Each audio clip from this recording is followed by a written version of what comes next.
Top 5 air travel changes. In 2025, number 3 could ruin your summer travel plans. Picture this. You're standing at the airport gate, boarding pass in hand, ready for that dream European vacation you've been planning all year. But then the gate agent stops you cold. Sorry, you can't board. What went wrong? Well, 2025 is bringing some massive travel changes that could turn your perfect trip into a complete nightmare if you don't know about them. Stick around because change number 3 could literally ruin your entire summer travel plans. Let's start with something that's going to hit close to home for millions of Americans. After years of delays and extensions, the Real ID requirement is finally being enforced starting May 7th, 2025. And trust me, this isn't just another government bureaucracy headache. This is going to cause absolute pandemonium at airports across the country. Here's what's happening. If your driver's license doesn't have that little gold star in the upper right corner, TSA won't let you through security. Period. No exceptions. No sob stories. No, but I've been flying with this license for years. Without that star, you're not getting on any domestic flight in the United States. Now you might be thinking, come on, how hard can it be to get a Real ID? Well, here's where it gets interesting. Every state has been issuing Real IDs for years, but here's the kicker. Not everyone has made the switch, and the people who haven't, they're about to get a very rude awakening. The real nightmare starts when you realize what you need to get that Real ID. You can't just walk into the DMV with your old license and walk out with a new one. Oh no, it's much more complicated than that. You need to bring documents proving your identity, your social security number, and 2 documents proving you live where you say you live. Sounds simple enough, right? Wrong. Try finding your birth certificate from 1975. Try locating that social security card you haven't seen since you got your first job. And those 2 proof of residency documents, they have to be specific types: a utility bill, bank statement, or rental agreement. Your gym membership card won't cut it. But here's the real problem that's going to catch people off guard: DMV wait times. Right now, in most states, you can get a Real ID appointment within a few weeks. But as we are past that May 7th deadline, those appointments are going to be booked solid. We're talking months-long waits in some areas. I've seen this movie before. Remember when WHTI, the Western Hemisphere Travel Initiative, required passports for travel to Canada and Mexico? The passport offices were absolutely swamped. People were waiting 4 to 6 months for their passports. The same thing is going to happen with Real ID, except this time it's going to affect every single domestic flight in America. Here's my advice. If you don't have a Real ID yet, get it now. Don't wait until you have a trip planned. Do it this month. And if dealing with the DMV sounds like torture, here's a pro tip. Just use your passport. A valid U.S. passport works just fine for domestic flights, and you won't have to deal with any DMV lines or paperwork headaches. But whatever you do, don't be that person standing at security at 5 a.m., frantically calling family members to bring you documents while your flight boards without you. All right, let's talk about change number 2, and this one's going to hit anyone planning a European vacation. Starting in 2025, American travelers need something called ETIAS, the European Travel Information and Authorization System. Think of it as Europe's version of a visa waiver, except it's not really a waiver anymore. Now, before you panic, let me explain what this actually means. ETIAS isn't a traditional visa where you have to go to an embassy and get interviewed. It's an online authorization system that costs about $8 and takes just a few minutes to complete if everything goes smoothly. The key word there is if. Here's what's going to catch people off guard. ETIAS covers 27 EU countries, plus Iceland, Norway, and Switzerland. That's basically every European destination you've ever dreamed of visiting. Paris, Rome, Barcelona, Amsterdam, Vienna. All of them now require this authorization. But here's where it gets tricky. The system runs an automatic background check on every applicant. For most people, approval happens in minutes. But if anything looks suspicious, and I mean anything, your application goes into manual review. We're talking up to 14 days of waiting while some bureaucrat in Brussels decides whether you're allowed to visit Europe. What could trigger a manual review? More than you'd think. Previous overstays in any country, even if it was decades ago, criminal history, even minor stuff. Inconsistencies in your application. Sometimes it's completely random. The point is, you won't know until it happens. And here's the part that's going to ruin some people's trips.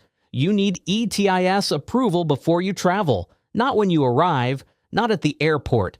Before you even get on the plane, airlines are required to check your ETIAS status before letting you board. No authorization, no flight.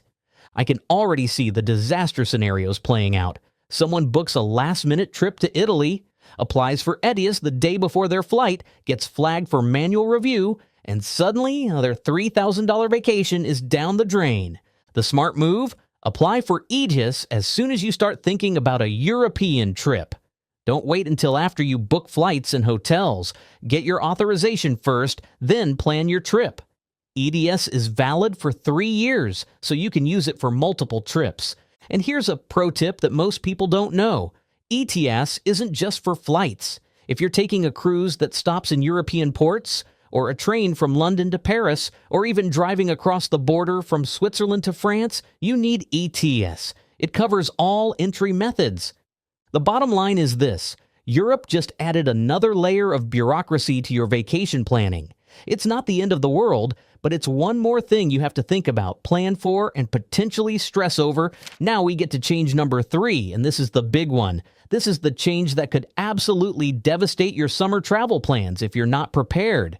Airlines are cracking down on carry-on luggage like never before, and they're using new technology and stricter enforcement to catch every single violation. Here's what's happening. Airlines have invested millions in new sizing bins and digital measuring systems that are more accurate than ever before. Those old metal sizing bins that you could sometimes squeeze your bag into, they're being replaced with precise digital systems that measure your bag to the millimeter.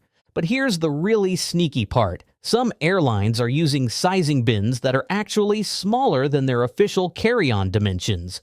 That's right. Your bag might meet the airline's published size requirements, but if it doesn't fit in their bin, you're paying to check it. And these fees aren't cheap. We're talking $65 to $100 for a bag that's literally 1 inch too big. European budget airlines are the worst offenders. Ryanair, EasyJet, Wizz Air. They've turned carry-on enforcement into an art form. They're measuring bags at check-in, at the gate, and sometimes even on the jetway. Miss their requirements by even a tiny amount, and you're hit with fees that can cost more than your original ticket. But it gets worse. Airlines are also cracking down on weight limits for carry-ons. Most U.S. airlines don't weigh carry-on bags, but that's changing. More and more airlines are installing scales at gates and charging passengers whose bags exceed weight limits. We're talking about limits as low as 15 pounds for some budget carriers. And here's where this could ruin your summer plans. Imagine you're at the airport for a connecting flight in Europe. Your bag was fine on the first flight, but the second airline has stricter rules. Suddenly, you're facing a choice: pay a massive fee to check your bag or miss your connection while you try to rearrange everything. I've seen families have to throw away souvenirs, leave behind clothes, and even abandon expensive electronics because their bags didn't meet the new stricter requirements. One family I know had to leave behind $500 worth of gifts they bought for relatives because their bag was 2 pounds overweight, and the fee to check it was $150. Here's what makes this even more frustrating. The rules aren't consistent. What's allowed on American Airlines might not be allowed on Lufthansa. What works for Delta might get you in trouble with Air France.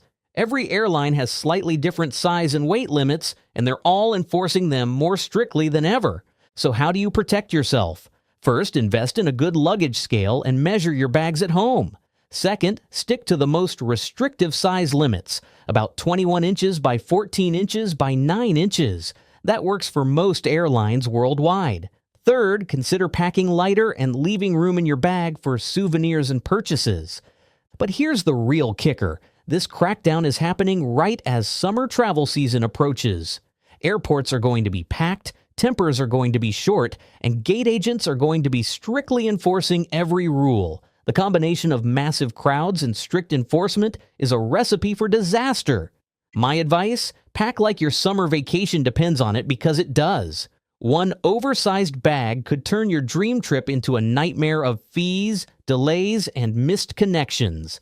Now let's talk about change number 4, and this one's actually good news for travelers. New Department of Transportation rules are making airlines pay up when they mess up your travel plans, and we're talking about automatic refunds that could put serious money back in your pocket.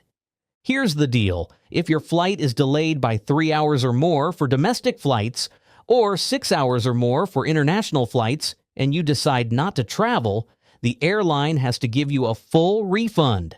Not a voucher, not a credit, cold hard cash back to your credit card within 7 business days. But it gets better. If your checked bag doesn't show up within 12 hours on domestic flights, or up to 30 hours on international flights, you automatically get your baggage fees refunded. No arguing with customer service, no filling out forms, no waiting weeks for a response. It's automatic. And here's something that's going to save travelers thousands of dollars. If an airline fails to provide a service you paid for, like Wi-Fi, seat selection, or priority boarding, you're entitled to an automatic refund for that service. Paid $15 for Wi-Fi that didn't work? You get your $15 back. Paid $50 for a seat selection and got moved? That's $50 back in your pocket. This is huge because airlines have been getting away with keeping your money even when they don't deliver what you paid for. How many times have you paid for Wi-Fi that barely worked, or seat selection fees only to get bumped to a different seat? Under the old system, good luck getting that money back. Now it's automatic. But here's what most people don't realize. These rules also apply to vouchers and credits. If an airline gives you a voucher for a delayed or canceled flight, that voucher now has to be valid for 5 years instead of the old 1-year expiration. That's a massive improvement for travelers who couldn't use their credits quickly. There's also a new rule that's going to help families.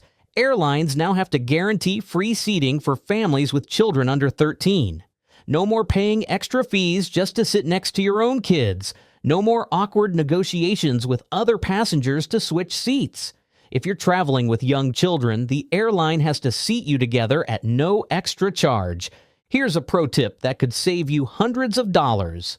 If you're sick with a serious communicable disease and have a doctor's note, airlines now have to offer you a credit or voucher instead of just keeping your money.